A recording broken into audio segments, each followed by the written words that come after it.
Cypress Development Corp. is developing a world-class lithium resource in the heart of Clayton Valley, Nevada. The size of the resource makes the Clayton Valley project a premier asset with the potential to impact the future of lithium supply. Cypress Development Corp. trades on the TSX Venture Exchange, symbol CYP, the OTCQB, symbol CYDVF, and on Frankfurt, symbol C1Z1. For more information, please visit our website, cypressdevelopmentcorp.com. Welcome to the Goddard Report. Comments made on the Goddard Report and TalkDigitalNetwork.com are an expression of opinion only. Here is Jim Goddard. My guest is Kris Sims, BC Director of the Canadian Taxpayers Federation. Welcome back to the show, Kris. Thank you so much.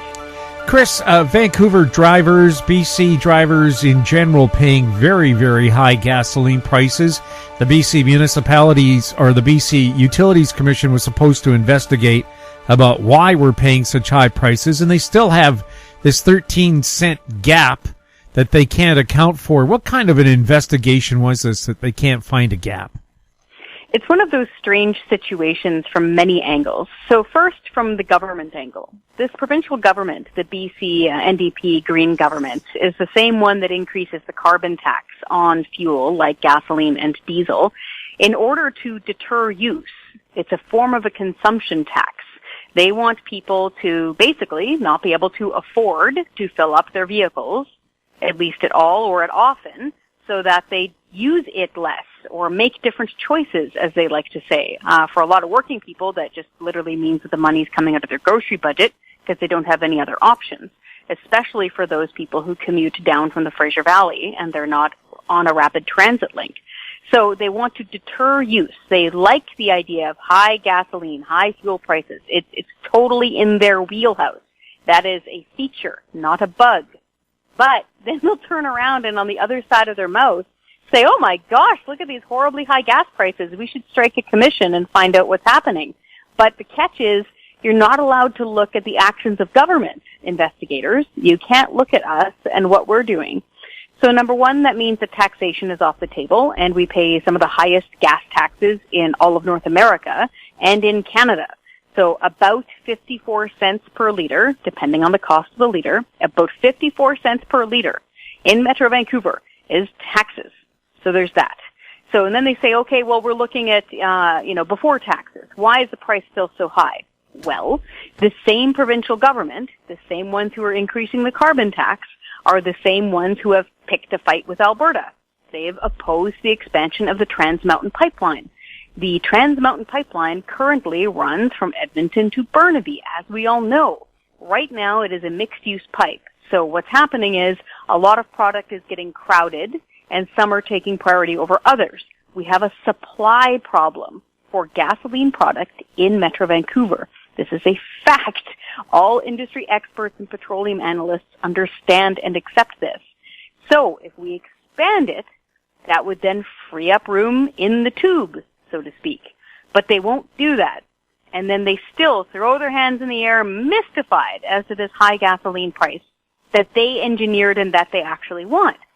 So on top of that as well, if you speak with petroleum analysts, because this isn't I'm not a chemist, but petroleum analysts are saying that we have a special sort of gasoline that is required in BC, and in particular in Metro Vancouver, that calls for a low carbon fuel standard. And that requires extra refining and different forms of processing. It makes your gas more expensive. I've heard the analogy, it's kind of the difference between buying a cup of fair trade organic coffee from a specialty shop or going to Tinney's or McDonald's. It's that different. So you get what you pay for. So lo and behold, we have the highest gas price in North America. This shouldn't surprise anybody, much less anybody in government. And so for them to spend their time, sicking detectives onto this, it really insults the intelligence of the average person and of voters. Most people know full well that this is all by design. They want high gas prices. They said so that we reduce our use and reduce our emissions, supposedly. But it's not working. We have higher CO2 emissions in BC. Lots of folks cross the border to fill up their gasoline tanks and diesel tanks over in Washington State, and here we are. So they should really stop bothering people calling these commissions if they're not going to be looking at the full picture. If they're going to be excluding their own actions, they shouldn't be calling these inquiries. It's one of the reasons why former Saskatchewan Premier Brad Wall made the joke back in the springtime, said, "You should go purchase a mirror, John Horgan." We thought that was funny, and so we actually delivered him more than 500 mirrors to the legislature in Victoria as a joke, saying, "Here's your gas price detection tools. Here, we saved you a lot of time and money." So in the end, it's strange that this government, number one, that wants high gas prices. It's part of their mandate. And number two, is excluding their own behavior from the investigations, keeps calling investigations and then commenting on them. It's bizarre. Greater Vancouver motorists also pay an 18.5 cent a litre tax to pay for transit, but the bus drivers and C-bus pilots are currently on rotating strikes. Should motorists get a partial rebate if we're only getting partial transit service? That's an excellent idea, because we're not getting good value for money now, are we? So you're right, we pay 18.5 cents per liter, and when you add that up on an average, say, 70-liter fill-up, it's a staggering amount of money if you add it up over the year. So we're paying that in Metro Vancouver, and they're also paying, keep in mind, a lot of TransLink tax on parking, and there's also TransLink tax for property owners in Metro Vancouver. So that's resulting in a ton of dough rolling into the doors of TransLink, which, by the way, they pay their CEO, their bus boss at TransLink in Metro Vancouver. He makes more than the transit boss in Montreal, than the transit boss in Toronto, than the transit boss in Chicago, and he's currently on track and approved to make more money than the New York City transit boss. So this CEO makes this kind of dough, more than $500,000 a year, more money than the Prime Minister of Canada or the Premier of British Columbia. He's on track to make more than $500,000 a year, but we can't prevent a bus driver strike. The rank and file frontline bus drivers and the mechanics who work on the C-bus, they can't avoid a labor action. Isn't this part of management's job? And so now we've got workers who are trying to get to work by commuting being delayed or denied access to transit, all because what? They can't come to an agreement at the bargaining table? That's not good value for money. Well, of course, with a very expensive CEO, I'm wondering how many other people in that organization make over $100,000 a year, and are they comparable to private enterprise doing the same thing? There are tons of people making more than $100,000 a year at TransLink. In fact, if you go to their website and go to their financials page, you got to dig for it. You got to go through their information and then financials, and then click on the documents. You can see there's like a form of a sunshine list. It's not quite a sunshine list, but it's very, very interesting. And you can pull up things like vice presidents or co-managers and things like that. And there's also different parts of TransLink, so Coast Mountain, different sorts of forms within TransLink nested inside. It's kind of like one of those Russian dolls. So if you open it up and start taking them out and examining them, a lot of people there are making an awful lot of money. And what's really sad is that all we ever hear is more. So we hear that we need more being paid to bus drivers or C-bus mechanics, things like that. And then we'll hear from management more. They need more for their salaries, or they want to expand more for their service, and we're going to have more taxation. The average taxpayer, the average working person who pays their taxes, doesn't have more. They're completely tapped out.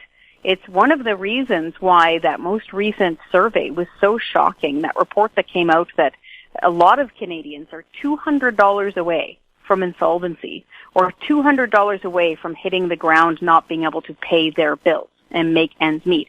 Taxation is one of the big reasons for that.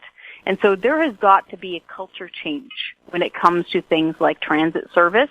We need to realize that taxpayers are not some unending fountain of money, that it comes out of their budgets for things like heat and food, and that they can't keep going to that.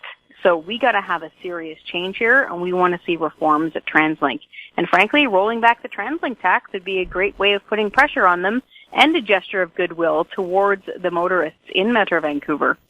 We'll have more with Kris Sims right after this. Media recognition from Bloomberg, Reuters, recycling trade publications, patented process for 100% recovery of critical metals, including cobalt, lithium, nickel, manganese, aluminum. American Manganese is focused on recycling lithium-ion batteries for electric vehicles. American Manganese trades on the TSX Venture, AMY, the US, AMYZF, and Frankfurt 2AM. For more information, visit AmericanManganeseInc.com or phone me, Larry Ray, at 778-574-4444. Avon Resources Limited is a gold exploration company with significant projects in British Columbia and the Yukon, trading on the TSX Venture Exchange, symbol ABN, and the OTCQB, symbol ABNAF. Surrounded by world-class gold deposits and mines, Avon's 23,000 hectares Forest Kerr Gold Project is located in the heart of the Golden Triangle in northwestern BC. For more information, visit us at avonresources.com. Welcome back. We're speaking with Kris Sims. Kris, is it true that the cost of taxes is not included in the cost of living index? That depends. It depends if you're looking at who's deciding on the cost of living. So our friends at the Fraser Institute, for example, often say that more than 40%, I think this year they pegged it at 43%, I'd have to look, more than 40% of our incomes go to various levels of taxes, if that's federal, provincial, municipal. And we need to keep in mind that all sorts of things will happen with taxes. They'll change their names. They'll be called fees or levies or registration costs, things like that. It's all a form of taxation. And so most of the time, quite often, you'll wind up with things like bracket creep. So it sounds technical and weird, but this is how it works. So bracket creep happens when your wage gets inflated, taxed to the cost of inflation, or the cost of living, so to speak, but the cost of inflation. So your wage is taxed to that, and it goes up, whatever that is, 1% or 1.5%. But with bracket creep, that means that they've set their tax brackets so that you automatically, by getting that raise that's only cost of living, that's only inflation, so you have no extra money in your pocket, you're still kicked over into that new high income bracket for taxes. That's actually what's unfortunately happened next door in Alberta. And we can't see that sort of stuff happening. We've seen politicians rail against bracket creep, or what I like to call automatic tax increases based on your wages federally. And we've seen them rail against that, and we need to see that stop. So we're seeing that actually happening next door in British Columbia, rather in Alberta. And so we need to really keep an eye on this stuff. At the end of the day, we do get a lot of phone calls and emails at the CTF, just from average working people who just say that their cost of living is going up and up, and that their taxes are going up and up, and they just can't afford it. Now, I don't know about you, but just anecdotally, I've personally noticed at the grocery store, even when shopping on sale now, it's gone up quite a bit. For example, something as simple as a can of chicken, things that people often use when they're trying to take in more protein or to put them in salads, things like that, that's gone up 40 cents. 40 cents. So it's now $2.85 instead of $2.45. If you start adding that up, comparing it to other items at the grocery store, that means your cost of living is going up, along with your darn taxes. Also, when they have what they call their cost of living basket, certain items, they used to have steak in that basket. It's now the cheapest ground meat they can find. Yeah, great point. Yeah, great point. So that's distorted as well. And of course, they excluded gasoline, energy costs, and housing costs from the CPI. No wonder people are falling behind. Can you imagine? Just take, you don't need transportation, heat, or housing, and we're going to assess it on that. Well, who are they talking about? Some sort of like phantasmic entity? Politicians. No. Exactly. So politicians, dear listener, usually don't pay their own travel costs, and they have housing allowances paid to them too. So they're insulated in this weird taxpayer-funded bubble from these sorts of realities that us day-to-day schmucks have to pay every single day to keep the lights on and to keep the pipes from freezing.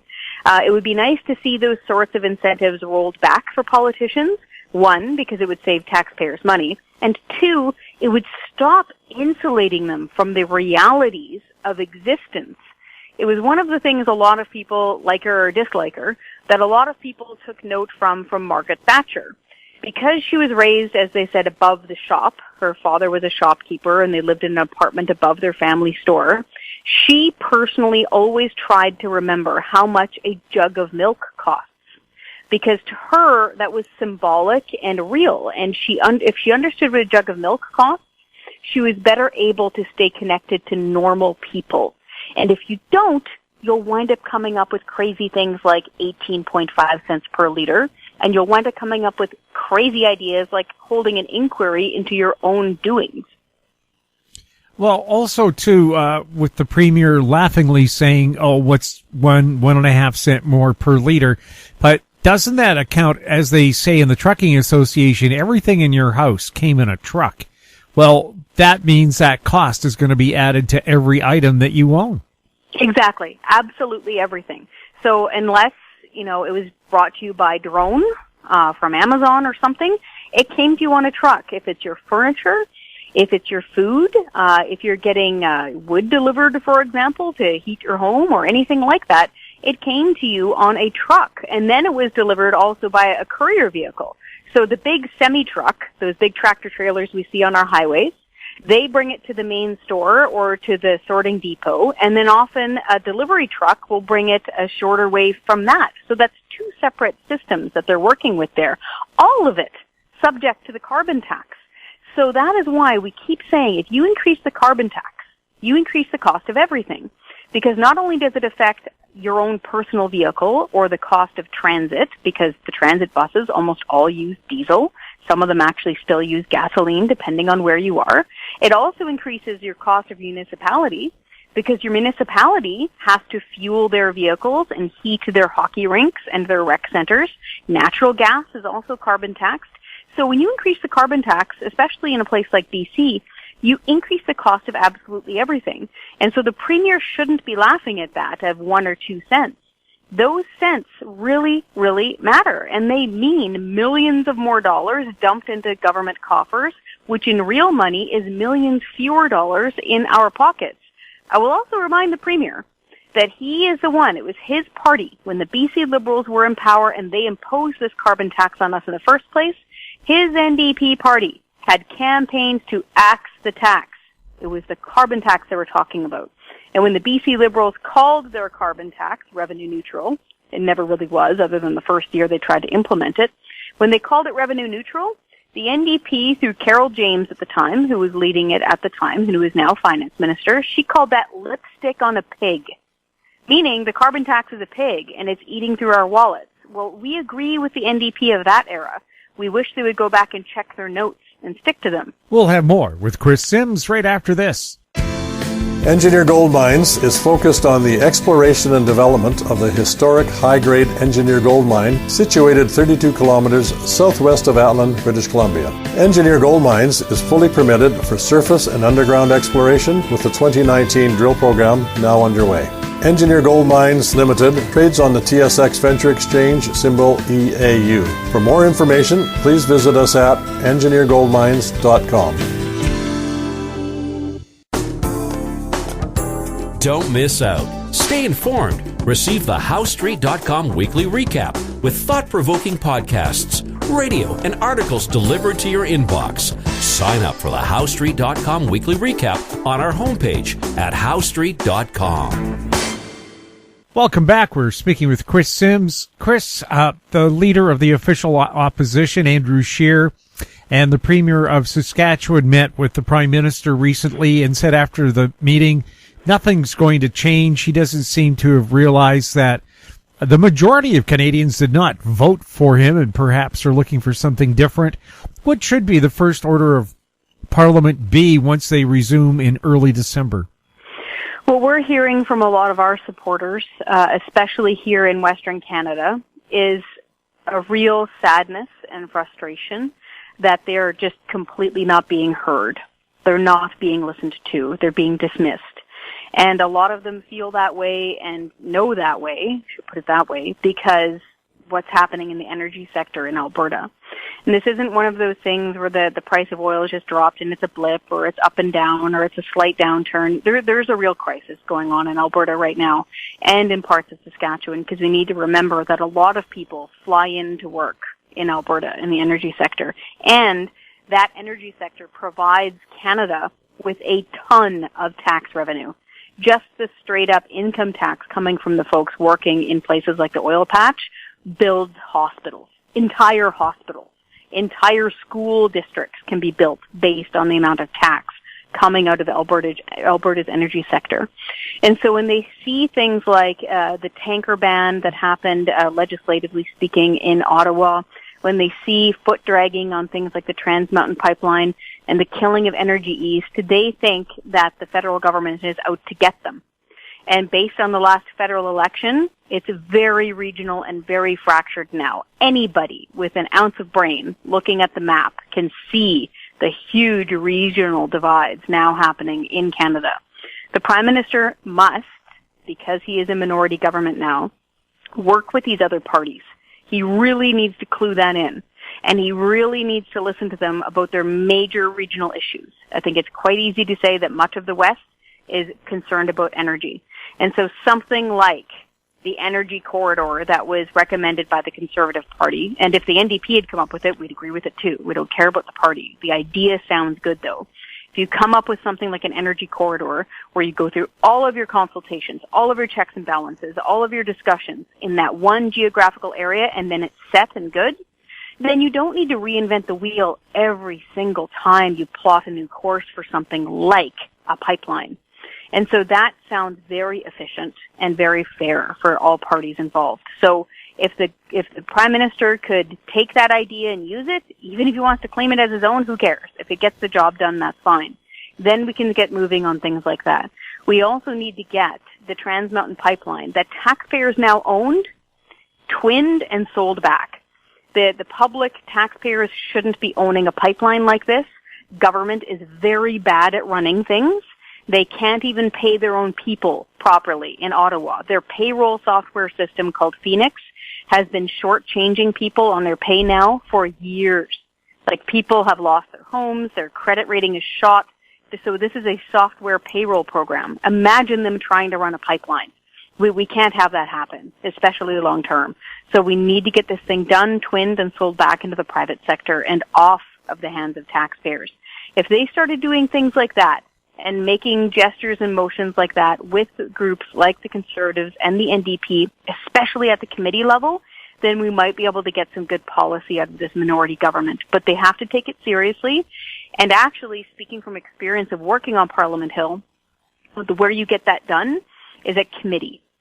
So in a minority government, the makeup of committees are quite different. So you need to have really strong MPs with good experience and good legal minds sitting on those committees and representing their parties and their constituents' views, and then they can actually get work done. If you were sitting on one of those committees, what would your priority be?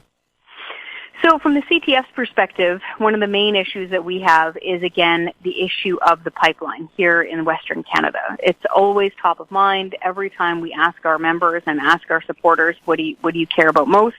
They care about things like the Trans Mountain Pipeline. And so we need to get that taken care of, as we said, get it twinned, get it done, get our energy out to market, start making the amount of taxes back off of that again, and get the thing off our hands. Right now, we are on the hook for billions of dollars. We spent billions of dollars needlessly on a pipeline that we didn't need to buy in the first place. So we need to get out from under that cloud.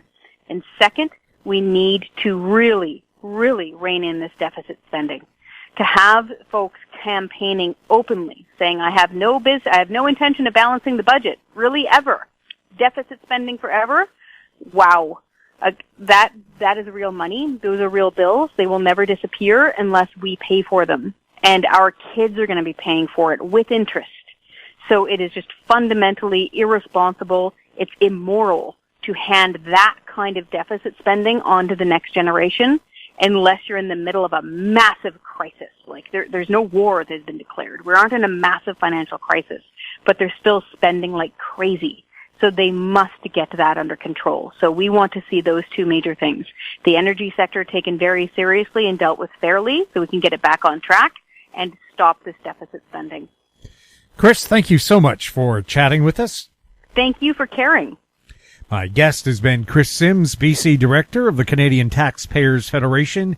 Check out her website, taxpayer.com. If you have any questions for Kris or any of our other guests, you can send them to info@howstreet.com. Find us on Twitter at TalkDigitalNet, our YouTube channel, Talk Digital Network. I'm Jim Goddard. Thank you for listening. Comments made on the Goddard Report and TalkDigitalNetwork.com are an expression of opinion only.